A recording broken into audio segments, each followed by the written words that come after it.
సద్గురు శ్రీ షిర్డీ సాయినాథుని సచ్చరిత్రము సాయి లీలామృతమం 5వ అధ్యాయము పెండ్లి వారితో కలిసి బాబా తిరిగి షిరిడీ వచ్చుట ఫకీర్కు సాయి నామమెట్లు వచ్చెను ఇతర యోగులతో సహవాసము బాబా దుస్తులు వారి నిత్య కృత్యములు వేప చెట్టు క్రిందనున్న పాదుకల వృత్తాంతము ఈ కథ యొక్క పూర్తి వివరములు మొహియుద్దీన్ తంబోలితో కుస్తీ జీవితములో మార్పు నీళ్లను నూనెగా మార్చుట జౌహర్ అలీ ఎను కపట గురువు పెండ్లి వారితో కలిసి బాబా తిరిగి షిరిడికి వచ్చుట ఔరంగాబాద్ జిల్లాలో ధూప్ అను గ్రామము కలదు అచ్చట ధనికుడగు మహమ్మదీయుడొకడుండెను అతని పేరు చాంద్ పాటీలు ఔరంగాబాదు పోవుచుండగా అతని గుగుము తప్పిపోయెను 2 మాసములు వెదికినను దాని ఎంతు దొరకకుండెను అతడు నిరాశ చెంది భుజముపై జీను వేసుకుని ఔరంగాబాదు నుండి ధూప్ గ్రామమునకు పోవుచుండెను సుమారుక 9 మైళ్లు నడిచిన పిమ్మట ఒక మామిడి చెట్టు వద్దకు వచ్చెను దాని నీడలో ఒక వింత పురుషుడు కూర్చొనియుండెను అతడు తలపై టోపీ పొడుగైన చొక్కా ధరించియుండెను చంకలో సటకా పెట్టుకుని చిలుము త్రాగుటకు ప్రయత్నించుచుండెను దారివెంట పోవు చాంద్ పాటీలును జూచి అతనిని బిలిచి చిలుము త్రాగి కొండ తడవు విశ్రాంతి గొనుమనెను జీను గురించి ప్రశ్నించెను అది తాను పోగొట్టుకొనిన గుగుముదని చాంద్ పాటీలు బదులు చెప్పెను ఆ దగ్గరలోనున్న కాలువ ప్రక్కన వెదుకుమని ఫకీరు చెప్పెను అతడుచుటకు పోయి గడ్డి మేయిచున్న గుగుమును చూచి మిక్కిలి యాశ్చర్యపడెను ఈ ఫకీరు సాధారణ మనుజుడు కాడనియు గొప్ప ఔలియా సిద్ధపురుషుడు అయి ఉండవచ్చు ననియు అనుకునెను గూమును తీసుకొని ఫకీరు వద్దకు వచ్చెను చిలుము తయారుగా నుండెను కాని చిలుము వెలిగించుటకు నిప్పు గుడ్డను తడుపుటకు నీరు కావలసి యుండెను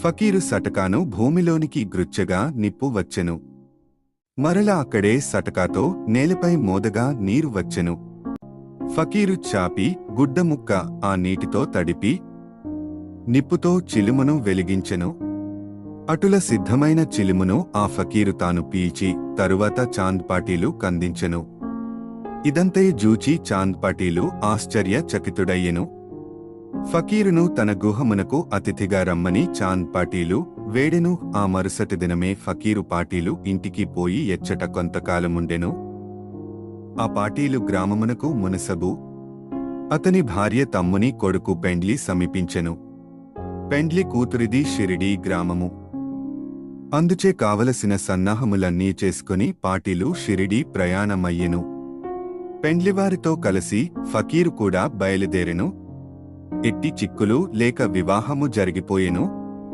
పెండ్లివారు ధూప్ గ్రామము తిరిగి వెళ్ళిరిగాని ఫకీరు మాత్రము షిరిడీలో ఆగి ఎచ్చటనే స్థిరముగా నిలిచెను ఫకీరుకు సాయి నామమెట్లు వచ్చెను పెండ్లివారు షిరిడీ చేరగానే ఖండోబా మందిరమునకు సమీపముననున్న భక్త మహల్సాపతిగారి పొలములో నున్న మడిచెట్టు క్రింద బస చేసిరి ఖండోబా మందిరమునకు తగిలియున్న ఖాళీ జాగాలో బండ్లు విడిచిరి బండ్లలో నున్నవారుకరి తరువాత నొకరు దిగిరి ఫకీరు కూడా దిగెను బండి దిగుతున్న యువ ఫకీరును జూచి భక్త మహల్సాపతి రండి సాయి యని స్వాగతిచెను తక్కినవారు కూడా ఆయనను సాయి అని పిలువనారంభించిరి అది మొదలు వారు సాయిబాబాగా ప్రఖ్యాతులైరి ఇతర యోగులతో సహవాసము సాయిబాబా షిరిడీలో ఒక మసీదులో నివాస మేర్పరచుకొనిరి బాబా షిరిడీ రాక పూర్వమే దేవిదాసు అను యోగి షిరిడీలో ఎన్నో సంవత్సరముల నుండి నివసించుచుండెను బాబా అతనితో సాంగత్యమున కిష్టపడెను అతనితో కలిసి కొంతకాలము మారుతీ మందిరములోను చావడిలోను నుండెను కొంతకాలమొంటరిగా నుండెను అంతలో జానకీదాసు గోసావి అను ఇంకొక యోగి ఎచ్చటకు వచ్చెను బాబా అప్పుడప్పుడు ఈ యోగితో మాట్లాడుచుండెడివారు లేదా బాబా ఉండుచోటుకు జానకీదాసు పోవుచుండెను అటులనే పుణతాంబే నుండి యొక్క వైశ్య యోగి షిరిడీ వచ్చుచుండెడివాడు ఆయన గృహస్థుడు పేరు గంగాగీరు ఒకనాడు బాబా స్వయముగా కుండలతో నీళ్లు తెచ్చి పూల చెట్లకు పోయిచుండుట జూచి అతడు షిరిడీ గ్రామస్థులతో నిట్లనెను ఈ మణి ఇచ్చటుండుటచే షిరిడీ పుణ్యక్షేత్రమైనది ఈయనినాడు కుండలతో నీళ్లు మోయిచున్నాడు కాని ఇతడు సామాన్య మానవుడు కాడు ఈ నేల నిజముగా పుణ్యము చేసుకొనెనది కనుకనే సాయిబాబాయను ఈ మణిని రాబట్టుకొనగలిగెను. ఏవల గ్రామములో నున్న మఠములో ఆనందనాథుడను యోగి పుంగవుడుండెను. అతడు అక్కల్కోటకర్ మహారాజ్ గారి శిష్యుడు. అతడొకనాడు షిరిడీ గ్రామ నివాసులతో బాబాను చూడవచ్చెను. అతడు సాయిబాబాను జూచి ఇట్లనెను, ఈయన యొక్క అమూల్యమైన రత్నము. సామాన్య మానవుని వలె గాన్పించినప్పటికిని ఈయన మామూలు రాయి వంటివాడు కాదు. ఈయనొక అమూల్య వజ్రము.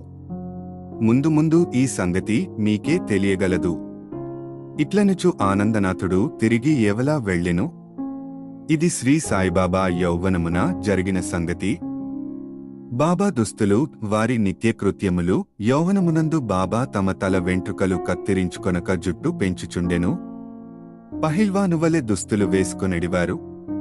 షిరిడీకి 3 మైళ్ల దూరములో నున్న రహతాకు పోయినప్పుడొకసారి బంతి, గన్నేరు, నిత్యమల్లె మొక్కలు తీసుకుని వచ్చి నేలను చదును చేసి వాటిని నాటి నీళ్లు పోయిచుండిరి. అనుదినము వామంత్యాయను కుమ్మరి బాబాకు కాల్చని 2 పచ్చి కుండలను ఇచ్చుచుండెడివాడు. బాబా స్వయముగా బావి నుండి నీళ్లు చేది ఆ నీటిని ఆ పచ్చి కుండలలో తోడి భుజముపై మోసుకొని తెచ్చి మొక్కలకు పోసెడివారు. సాయంకాలము ఆ కుండలను వేపచెట్టు మొదట బోర్లించుచుండిరి. కాల్చనివగుటచే అవి వెంటనే విరిగి ముక్కలు ముక్కలుగుచుండెడివి. ఇట్లు 3 సంవత్సరములు గడిచెను. సాయిబాబా కృషి వలన అచ్చట నొక పూలతోట లేచెను. ఆ స్థలములోనే ఇప్పుడు బాబా సమాధి యున్నది. దానినే సమాధి మందిరమందురు. దానిని దర్శించుట కొరకే ఎనిక మంది భక్తులు విశేషముగా పోవుచున్నారు. వేప చెట్టు క్రిందనున్న పాదుకల వృత్తాంతము. అక్కల్కోటకర్ మహారాజ్ గారి భక్తుడు భాయ్ కృష్ణజీ అలీబాగాకర్. ఇతడు అక్కల్కోటకర్ మహారాజ్ గారి చిత్రపటమును పూజించెడివాడు. అతడుకప్పుడు షోలాపూర్ జిల్లాలోని అక్కల్కోట గ్రామమునకు పోయి మహారాజ్ గారి పాదుకలు దర్శించి పూజించవలెనని యనుకొనెను. అతడచ్చటికి పోక మునుపే స్వప్నములో ఆ మహారాజ్ దర్శనమిచ్చి ఇట్లు చెప్పెను, ప్రస్తుతము షిరిడీ నా నివాస స్థలము. అచ్చటికి పోయి నీ పూజ యొనరింపుము.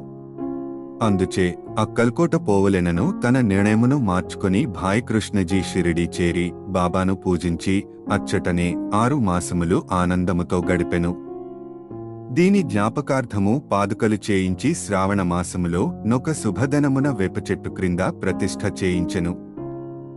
ఇది శక 1834 సంవత్సర శ్రావణ మాసములో అనగా క్రీస్తు శకం 1912లో జరిగెను. దాదాకేల్కర్ ఉపాసనిబాబా అనువారు పూజను శాస్త్రోక్తముగా జరిపిరి. దీక్షిత్ యను బ్రాహ్మణుడు పాదుకల నిత్యపూజకు నియమింపబడెను. దీనిని పర్యవేక్షించు బాధ్యత భక్త సగుణమేరు నాయకన కప్పగించబడినది. ఈ కథ యొక్క పూర్తి వివరములు. ఠానే వాస్తవ్యుడైన శ్రీ బి.వి. దేవు బాబాకు గొప్ప భక్తుడు. వీరు మామల్తదారుగా పదవి విరమణ చేసిరి. వేపచెట్టు క్రింద ప్రతిష్ఠింపబడిన పాదుకలకు సంబంధించిన వివరములన్నీయు సగుణమేరు నాయక్ మరియు గోవింద కమలాకర్ దీక్షిత్ల నుండి సేకరించి పాదుకల పూర్తి వృత్తాంతము శ్రీ సాయలీల మాసపత్రిక 2వ సంపుటము మొదటి సంచిక 25వ పేజీలో ఈ రీతిగా ప్రచురించినారు. 1912వ సంవత్సరములో బొంబాయి నుండి డాక్టరు రామారావు కొఠారేను నతడు షిరిడీ వచ్చెను. వానితో బాటుగా అతని కాంపౌండర్ను మరియు అతని మిత్రుడైన భాయ్ కృష్ణజీ అలీబాక్కర్ అనునతడును వెంట వచ్చిరి. షిరిడీలో వారు సగున్మోరు నాయక్కు జీ.కే. దీక్షితు సన్నిహితులైరి. అనేక విషయములు తమలో తాము చర్చించుకొనున్నప్పుడు సంభాషణవశాత్తు బాబా ప్రప్రథమమున షిరిడీ ప్రవేశించి వేపచెట్టు క్రింద తపస్సు చేసిన దాని జ్ఞాపకార్థము బాబా పాదుకలను రాతితో చెక్కించుటకు నిర్ణయించిరి. ఈ సంగతి డాక్టరు రామారావు కొఠారేకు తెలిపినచో ఆయన చక్కని పాదుకలు చెక్కించెదరని భాయ్ కృష్ణజీ మిత్రుడైన కాంపౌండర్ సలహానిచ్చెను. అందరును ఈ సలహాకు సమ్మతించిరి. అప్పటికి బొంబాయి తిరిగి వెళ్లిన డాక్టరు గారికి ఈ విషయమును తెలియపరచిరి. వారు వెంటనే మరల షిరిడీ వచ్చి పాదుకల నమూనా వ్రాయించిరి. ఖండోబా మందిరమందున్న ఉపాసిని మహారాజ్ వద్దకు పోయి తాము వ్రాసిన పాదుకల నమూనాను జూపిరి. శ్రీ ఉపాసని దానిలో కొన్ని మార్పులను చేసి పద్మము, శంఖము, చక్రము మొదలగునవి చేర్చి బాబా యోగశక్తిని వేపచెట్టు గొప్పతనమును తెలుపు ఈ క్రింది శ్లోకమును కూడా చెక్కించమనిరి. సదా నింబవృక్షస్య మూలాధివాసాత్ సుధాశ్రావిణం తిక్తమప్య ప్రియం తం తరుం కల్పవృక్షాధికం సాధయంతం నమామీశ్వరం సద్గురుం సాయినాథం. ఉపాసని సలహాల నామోదించి పాదుకలు బొంబాయిలో చేయించి కాంపౌండరు ద్వారా పంపిరి. శ్రావణ పౌర్ణమి నాడు స్థాపన చేయమని బాబా యాజ్ఞాపించెను. ఆనాడు 11 గంటలకు G.K. దీక్షిత్ తన శిరస్సుపై పాదుకలు పెట్టుకుని ఖండోబా మందిరము నుండి ద్వారకామాయికి ఉత్సవముతో వచ్చిరి. బాబా ఆ పాదుకలను స్పృశించి అవి భగవంతుని పాదుకలని నుడివెను. వానిని వేపచెట్టు మూలమున ప్రతిష్ఠింపుడని యాదేశించెను. ఆ ముందు రోజు బొంబాయి నుండి పాస్తాసేట్ యను పార్సీ భక్తురొకడు మనియార్డరు ద్వారా 25 రూపాయలు పంపియుండెను. బాబా ఆ పైకము పాదుక ప్రతిష్ఠకగు ఖర్చు నిమిత్తమిచ్చెను.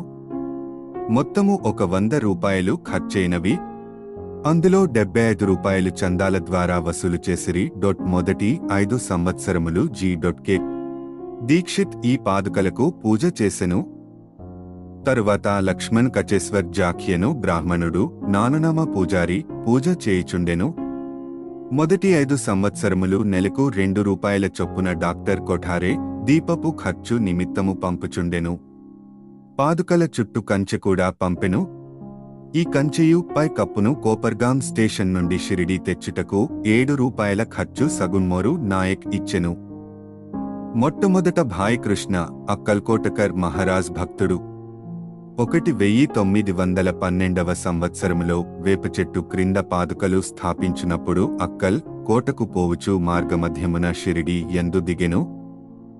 బాబా దర్శనము చేసిన తరువాత అక్కల్కోట గ్రామమునకు పోవలెననుకొని బాబా వద్దకేగి అనుమతి నిమ్మనెను. బాబా ఇట్లనెను, అక్కల్కోటలో నేమున్నది అక్కడేల పోయేదవు. అక్కడుండే మహారాజ్ ప్రస్తుతమిక్కడనే యున్నారు. వారే నేను.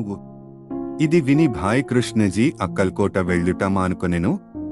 పాదుకల స్థాపన తరువాత అనేక పర్యాయములు షిరిడీ యాత్ర చేసెను. హేమాడపంతునికి వివరములు తెలిసియుండవు. తెలిసియున్నచో సచ్చరిత్రలో వ్రాయుట మానియుండరు. మొహియుద్దీన్ తంబోలితో కుస్తీ జీవితములో మార్పు. షిరిడీ గ్రామములో కుస్తీలు పట్టుట వాడుక. అచ్చట మొహియుద్దీన్ తాంబోలి అనువాడు తరచుగా కుస్తీలు పట్టుచుండెడివాడు. వానికి బాబాకు ఒక విషయములో భేదాభిప్రాయము వచ్చి కుస్తీ పట్టిరి. అందులో బాబా యోడిపోయెను. అప్పటి నుండి బాబాకు విరక్తి కలిగి తన దుస్తులను నివసించు రీతిని మార్చుకొనెను. లంగోటి బిగించుకొని ఫకీరులు ధరించు పొడవాటి చొక్కా కఫ్ని నీ తొడిగికొని నెత్తిపైని గుడ్డ కట్టుకునేవారు. ఒక గోనె ముక్కపై కూర్చునెడివారు. చింకి గుడ్డలతో సంతుష్టి చెందెడివారు. రాజ్యభోగము కంటే దారిద్ర్యమే మేలని నుడివెడివారు. పేదవారికి భగవంతుడు స్నేహితుడనేవారు. గంగాగీర్కు కూడా కుస్తీలేయందు ప్రేమ. ఒకనాడు కుస్తీ పట్టుచుండగా ఎతనికి వైరాగ్యము కలిగెను. అదే సమయములో దేహమును దమించి దేవుని సహవాసము చేయమని యొక్క యశరీరవాణి ఎతనికి వినిపించెను. అప్పటి నుండి గంగాగీరు సంసారము విడిచెను. ఆత్మసాక్షాత్కారము కొరకు పాటుపడెను. పుణతాంబే దగ్గర నదిడ్డున ఒక మఠమును స్థాపించి తన శిష్యులతో నివసించుచుండెను. సాయిబాబా జనులతో కలిసి మెలిసి తిరిగేడివారు కారు. ఎవరితోనూ తమంతట తాము మాట్లాడేడివారు కారు. ఎవరైనా ఏదైనా అడిగిన యాయడిగనదానికి మాత్రము జవాబిచ్చెడివారు. దినములో ఎక్కువ భాగము వేపచెట్టు నీడేందు అప్పుడప్పుడు ఓరవతలనున్న కాలువ యొడ్డున గల తుమ్మ చెట్టు నీడన కూర్చునడివారు. సాయంకాల మురుకనే కొంత దూరము నడిచెడివారు. ఒక్కొక్కసారి నీంగం పోవుచుండెడివారు. నీంగావ్లో బాబాసాహెబ్ త్రియంబక్ డేంగలే ఎనునతని ఇంటికి తరచుగా పోవువారు. బాబాసాహెబ్ డేంగలే యందు సాయిబాబాకు మిక్కిలి ప్రేమ. అతని తమ్ముని పేరు నానాసాహెబు. అతడు 2 వివాహములు చేసుకొన్నను సంతానము కలుగలేదు. బాబాసాహేబు డేంగలే తన సోదరుని సాయిబాబా వద్దకు పంపెను. బాబా ఎనుగ్రహముచే నానాసాహెబుకు పుత్ర సంతానము కలిగెను. అప్పటి నుండి బాబాను దర్శించుటకు ప్రజలు తండోపతండములుగా రాసాగిరి. వారి కీర్తి ఎంతటను వెల్లడి ఆయను అహ్మద్ నగరు వరకు వ్యాపించెను. అక్కడి నుండి నానాసాహెబు, చాందోర్కరు, కేశవ్ చిదంబర్ మొదలుగా గల అనేక మంది షిరిడికి వచ్చుట ప్రారంభించిరి. దినమంతయు బాబాను భక్తులు చుట్టియుండెడివారు. రాత్రులందు బాబా పాడుపడిన పాత మసీదు నందు శయనించుచుండెను.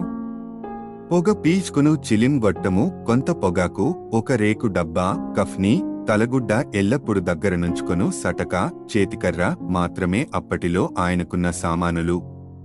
తలపై నొక గుడ్డను చుట్టి దాని అంచులను జడవలె మెలిబెట్టి ముడివేసి ఎడమ చెవిపైనుంచి వెనుకకు వ్రేలాడునట్లు వేసుకునువారు. తమ దుస్తులను వారముల తరబడి ఉతుకకుండా నుంచువారు. చెప్పులను తొడిగేవారు కారు. దినమంతయు గోనెగుడ్డపైనే కూర్చునేవారు. కఫ్నీ క్రింద లంగోటీ కట్టుకొనెడివారు. చలిని కాచుకొనుటకు ధునికెదురుగా మసీదు ఈశాన్య భాగములో గల కొయ్య చేపట్టుపై తమ ఎడమ చేతినానించి దక్షిణాభిముఖముగా కూర్చునేవారు. ఆ ధునిలో అహంకారమును, కోరికలను, ఆలోచనలను ఆహుతి చేసి అల్లాయే యజమాని అని పలికేవారు. మసీదులో 2 గదుల స్థలము మాత్రముండెను. భక్తులందరూ అచటనే బాబాను దర్శించుచుండిరి. 1912 తదుపరి మసీదుకు కొన్ని మార్పులు చేయబడినవి. పాత మసీదును మరామతు చేసి నేలపైన నగిషీరాళ్లు తాపన చేసిరి. బాబా ఈ మసీదుకు రాకపూర్వము తకియా, రచ్చ లో చాలా కాలము నివసించిరి. బాబా తమ కాళ్లకు చిన్న గజ్జెలు కట్టుకుని సొగసుగా నాట్యము చేసేవారు. భక్తి పూర్వకమైన పాటలు పాడేవారు. నీళ్లను నూనెగా మార్చుట సాయిబాబాకు దీపములన్నా చాలా ఇష్టము. ఊరిలో నూనెను విక్రయించు షావుకార్లను నూనె ఎడిగి తెచ్చి మసీదునందు రాత్రియంతయు దీపములు వెలిగించుచుండేవారు. కొన్నాళ్లు ఇట్లు జరిగెను. ఒకనాడు నూనె ఇచ్చు దుకాణదారులందరూ కూడబలుకుని బాబాకు నూనె ఇవ్వకూడదని నిశ్చయించుకొనిరి. బాబా వారి దుకాణములకు ఎప్పటివలె పోగా నూనె లేదనిరి. బాబా కలత జెందకవట్టి వత్తులు మాత్రమే ప్రమిదలలో పెట్టియుంచెను. నూనె వ్యాపారులు ఆసక్తితో ఇదంతయు గమనించుచుండిరి.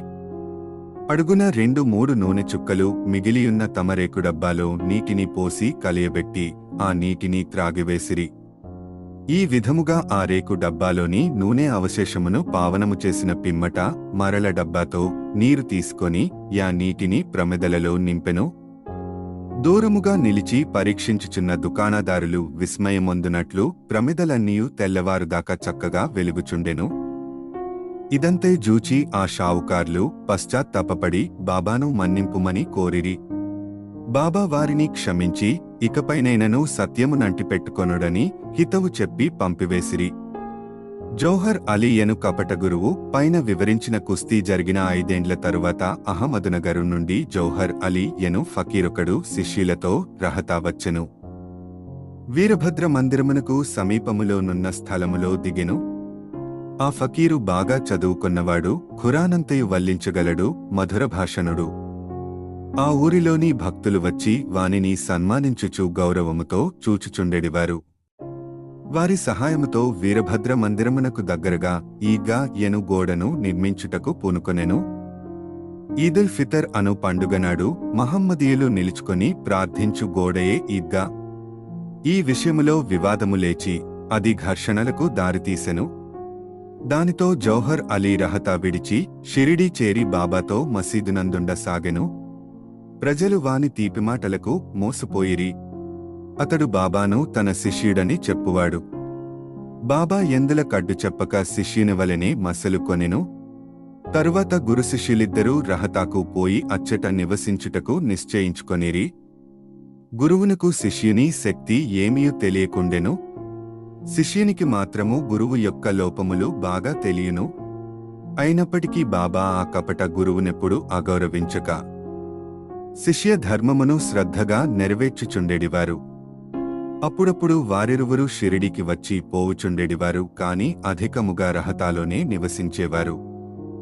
షిరిడీలోని సాయి భక్తులకు బాబా ఆ విధముగా రహతాలో నుండుట ఎంత మాత్రమిష్టమో లేకుండెను. అందుచే వారందరూ కలిసి సాయిబాబాను మరల షిరిడీకి పిలుచుకొని వచ్చుటకు రహతా వెళ్ళిరి. వారు రహతాలో ఈద్గా వద్ద బాబాను ఒంటరిగా చూచి వారిని తిరిగి షిరిడీ తీసుకుని పోవుటకై వచ్చినామని చెప్పిరి. జౌహర్ అలీ ముక్కోపి అని, ఆయన తనను విడిచిపెట్టడని, అందువలన వారు తనయందు ఆశ విడిచి ఫకీరు అక్కడకు వచ్చులోపల షిరిడీ మరలి వెళ్ళుట మంచిదని బాబా వారికి సలహా ఇచ్చెను. వారిట్లు మాట్లాడుకొనుచుండగా జౌహర్ అలీ అక్కడకు వచ్చి బాబాను తీసుకొని పోవుటకు ప్రయత్నించుచున్న షిరిడీ ప్రజలపై మండిపడెను. కొంత వాదోపవాదములు జరిగిన పిమ్మట గురు శిష్యులిద్దరూ తిరిగి షిరిడీ పోవుటకు నిర్ణయమైనది. వారు షిరిడీ చేరి ఎచ్చటనే నివసించుచుండిరి. కొన్ని దినముల పిమ్మట దేవిదాసు ఆ కపట గురువును పరీక్షించి యతని బండారము బయటపెట్టెను. చాంద్ పాటిల్ పెళ్లి బృందముతో బాబా షిరిడీ వచ్చుటకు 12 సంవత్సరముల ముందే 10-12 వయసులో దేవిదాసు షిరిడీ చేరెను. వారు మారుతి దేవాలయములో నుండేవారు. దేవిదాసు చక్కని అంగసౌష్ఠవము, తేజోవంతములైన నేత్రములు కలిగి నిర్వ్యామోహితావతారము వలె జ్ఞానివలె కనపడుచుండెను. తాత్యాపాటీలు, కాశీనాథ్ షింపి మొదలుగా గల 8 మంది దేవిదాసును తమ గురువుగా భావించెడివారు. వారు జౌహర్ అలీని దేవిదాసు వద్దకు తీసుకొని వచ్చిరి. వారి మధ్య జరిగిన వాదములో జౌహర్ అలీ చిత్తుగా ఓడిపోయి షిరిడీ నుండి పలాయనము చిత్తగించెను. ఆ తరువాత ఇతడు వైజాపూరులో నుండి చాలా ఏండ్ల తరువాత షిరిడీ తిరిగి వచ్చి బాబా పాదములపై బడెను. తాను గురువు సాయిబాబా శిష్యుడను భ్రమవాని మనస్సు నుండి తొలగి తన ప్రవర్తనకు పశ్చాత్తాపపడెను. సాయిబాబా వానిని యథారీతి గౌరవముగానే చూచెను. ఈ విధముగా శిష్యుడు గురువునెట్లు సేవింపవలెనో, ఎట్లు అహంకార మమకారములను విడిచి గురు శుశ్రూష చేసి తుదకు ఆత్మ సాక్షాత్కారమును పొందవలెనో బాబా ఆచరణాత్మకముగా నిరూపించెను. ఈ కథ భక్త మహల్ సపతి చెప్పిన వివరములు ఆధారముగా వ్రాయబడినది. 5వ అధ్యాయము సంపూర్ణము. సద్గురు శ్రీ సాయినాథార్పణమస్తు. శుభం భవతు.